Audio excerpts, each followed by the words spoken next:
16到19之前，头发就强烈的搞色彩、搞染烫，那时候我很痛，那很痛，因为我之前在后面染过一个。我国中同学染了一个浅的咖啡色，他染完的隔天，教官突然检查，他用墨汁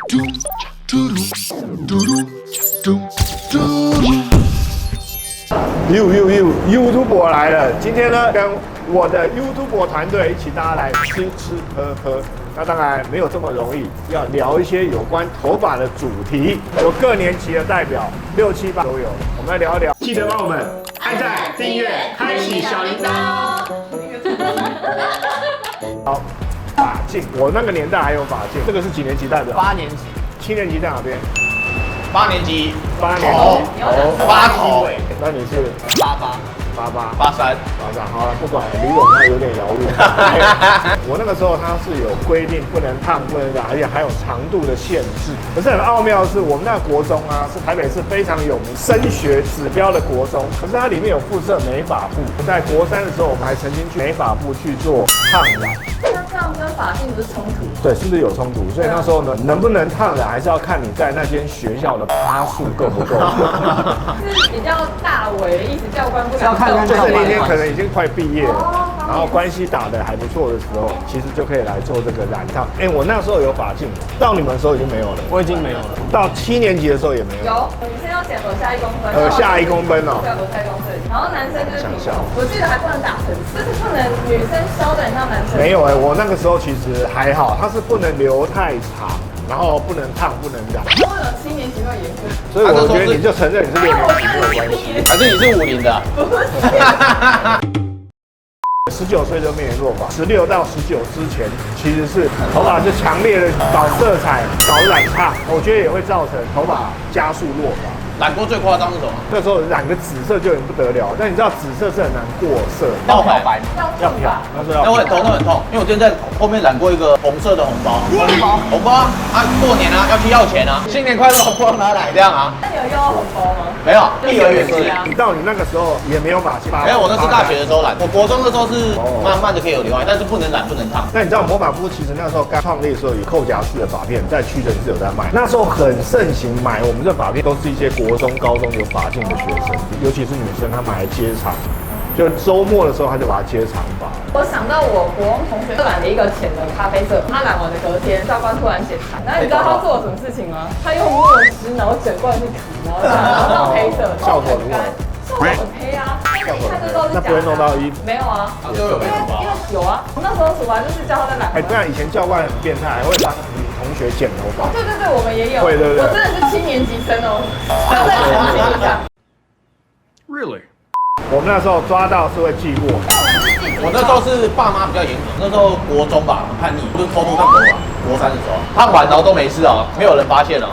你烫直哦？烫什么？我烫，没有烫发跟他们觉得你根本不会去烫啊，会觉得就是你要自然蓬起来，本来是这样，然后变成这样。那时候爸妈也都没发现，我是烫完那一天哦，我想说安全 safe 因为一回家就马上去睡觉的。隔天然后我一上车，我哥就看着我，哎呦烫头发哦。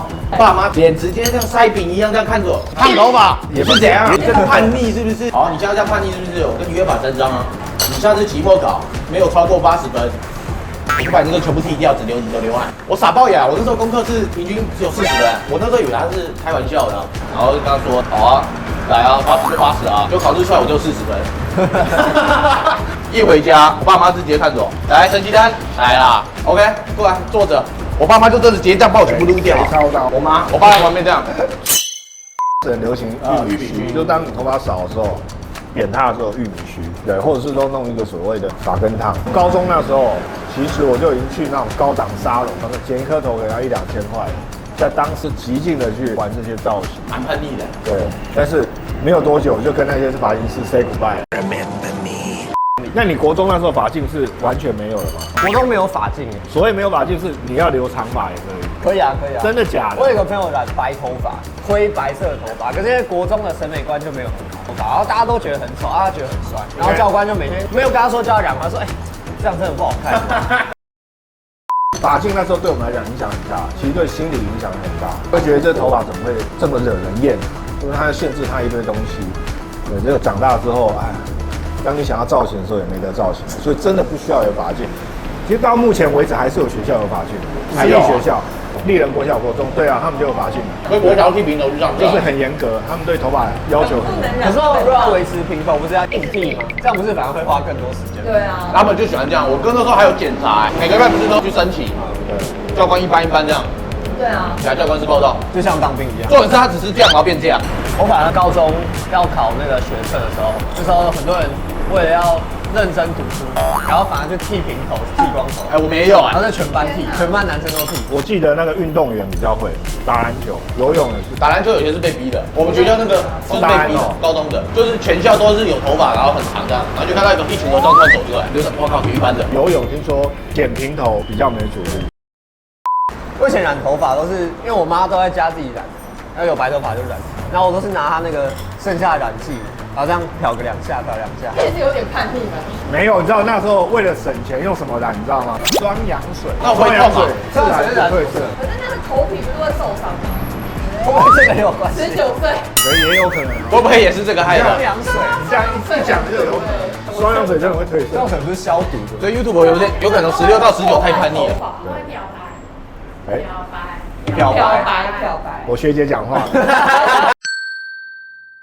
我们那时候为了想要造成天然的头发褪色，常常去海边晒太阳。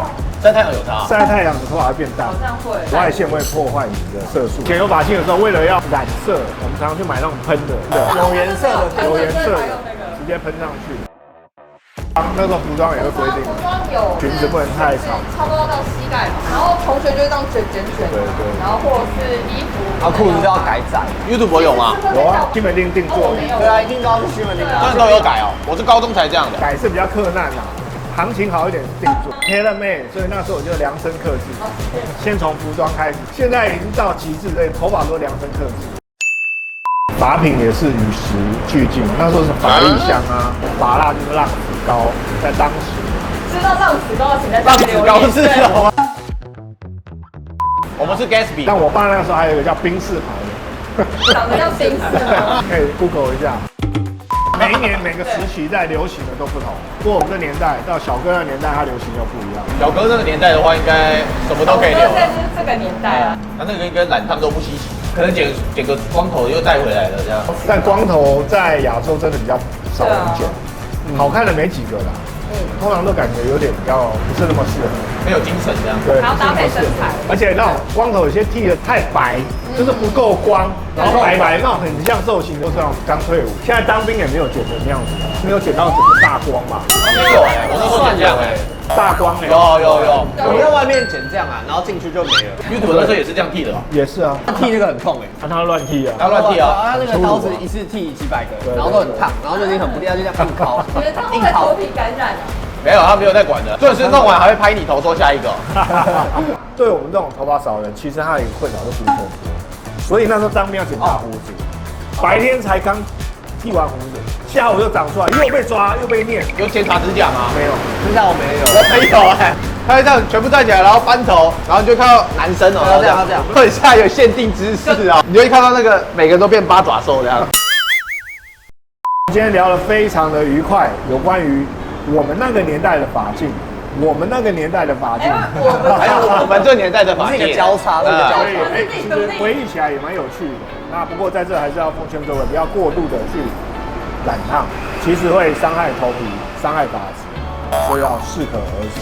好，那我们就期待我们下一次聚餐再来哈别的吧。好，今天就到此哦。You，这什么东西啊？这是你哦。我啊，以前都前面正常啊，这个太扯了吧？哇，那你爸应该气炸了。他会气死哎！他都是大学了，他们已经放生了。你是什么大学啊？中华大学啊，你看还有圈圈叉叉。清华做这件事情哦。让我颠覆了对清华的观感。对啊。